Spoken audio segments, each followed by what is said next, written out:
On how we can protect U.S. national security, we're joined by Republican Congressman Peter King of New York. He is now officially the incoming chairman of the House Homeland Security Committee. Congratulations for that, Congressman King.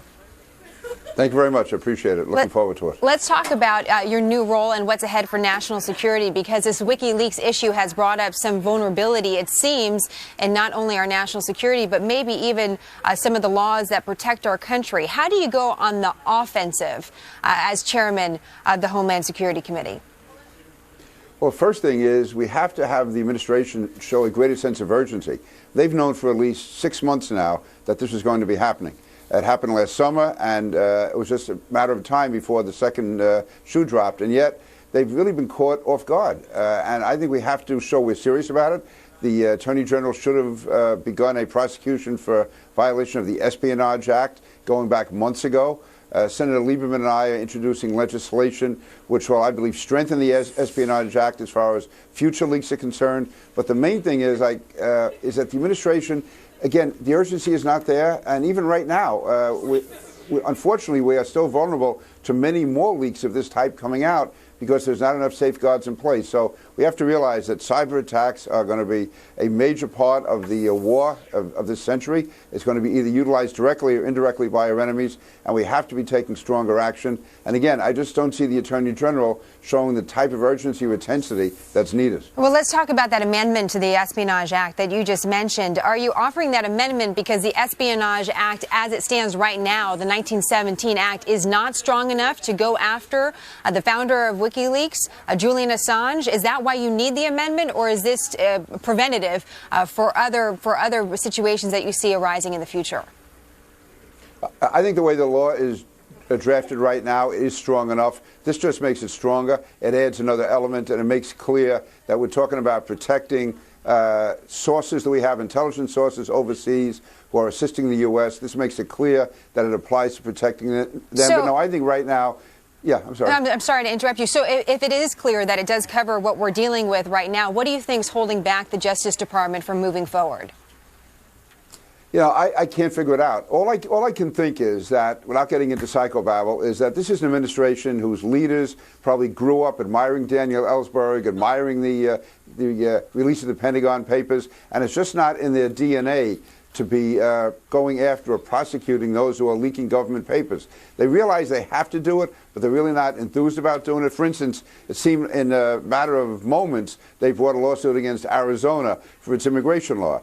Early on in the administration, they decided to begin a criminal investigation of the CIA interrogators who kept us safe all these years. But yet on this one, they seem to be so reluctant to go forward. I think it's a liberal ideological bias they have, which just inhibits them from moving forward as quickly as they should. Because ultimately, you know, there's as Joe Lieberman said the other day, that once you start prosecuting WikiLeaks, you know, the next logical step could be the prosecution of the New York Times. And I just don't know if this administration even wants to contemplate that. Well, let's just talk a little bit about that, and I'm going to have to run it. And John has a few more questions for you after the break. But, sure. But you brought that up. Some people look at Julian Assange as a freedom fighter, someone that's providing information so people have a way to hold governments accountable. Others describe him as a cyber terrorist. He got this information illegally and he put it out there, but other news organizations like the New York Times, like The Guardian, and several other major newspapers around the world have published it as well, some in edited versions, but they did publish this stolen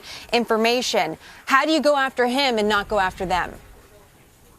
Well, in my mind, we should go after both. Let's go after Assange first. But I called 4 years ago for the prosecution of the New York Times when they disclosed the SWIFT program, which was absolutely essential to America's anti-terrorist efforts.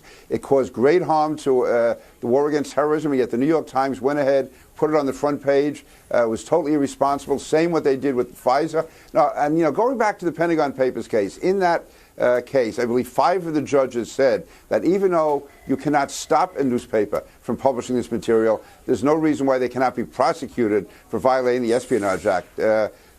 Justice White, in particular, said he would have had no problem at all in prosecuting the New York Times. So there is a difference between prior restraint and actual prosecution. And again, I think the New York Times acted disgracefully, irresponsibly, and it's put American lives at risk. And some would say they operated in a way that was good journalism and freedom of the press. And it's definitely a conversation that will continue, and obviously one we're not going to solve right now. Congressman King, we have a few more questions for you. Stick around with us. We'll be right back to you after the break, and we'll be right back here on Happening Now. Of Pennsylvania Avenue. There is a lot unfolding right now. Let's bring back in Republican Congressman Peter King of New York. He is incoming chairman of the House Homeland Security Committee. But the big issue for this segment, Congressman King, is the tax cut plan. President Obama came up with a deal with Senate leaders to extend the Bush-era tax cuts, essentially in exchange for extending unemployment benefits. What do you make of all that? Right.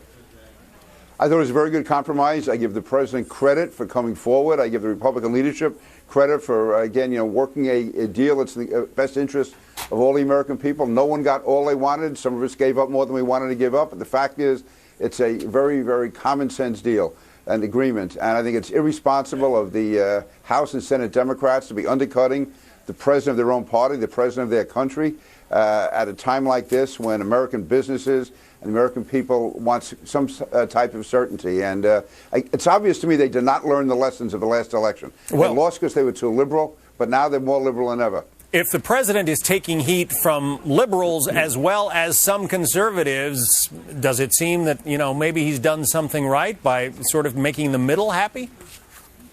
Yeah, I'm giving the president credit, and I think conservatives should realize that, and that's why I give John Boehner and Mitch McConnell and Eric Cantor a lot of credit. They realized this was an agreement that was in the interest of the American people, and I think for conservatives who before the election said President Obama wouldn't have the guts to move toward the center, that he was going to be locked into his liberal position, the president has moved. He has demonstrated a willingness to work with us, and our leadership has reciprocated. I think it's a good agreement for the American people, and I think for conservative commentators to be harping and taking cheap shots at the president, I think it's wrong, and it's even more wrong for the liberals in his own party to be taking shots at him the way they are. I think it's irresponsible. Our viewers write into us an awful lot about the extension of these unemployment benefits. On the one hand, given the jobless situation in this country, you don't want to be cruel. On the other hand, how long can the government, the rest of us taxpayers essentially, continue to keep paying people to do nothing? John, I believe that the unemployment benefits should have been paid for by some equivalent cuts. They were not. I'm still willing to vote for the overall package, though, because I believe the overall economic gain and growth that we get from this entire package will offset the loss we suffer by not paying for the unemployment insurance. That's what a compromise is all about. On balance, is it better for the country? I say yes, it is. Ideally, should we have paid for the unemployment benefits? Yes. We're not paying for them. However, I believe the overall growth that's going to come from this package is going to more than offset whatever loss we suffer on the unemployment insurance. It's a way to get this going, get it off the tables before the new year starts, and give business the opportunity to get going. It's important to know, not just the price of everything, but the value of everything. All right. And that's what we have to look at here, the overall package. Congressman Peter King, Republican of New York, thanks. Thank you, John.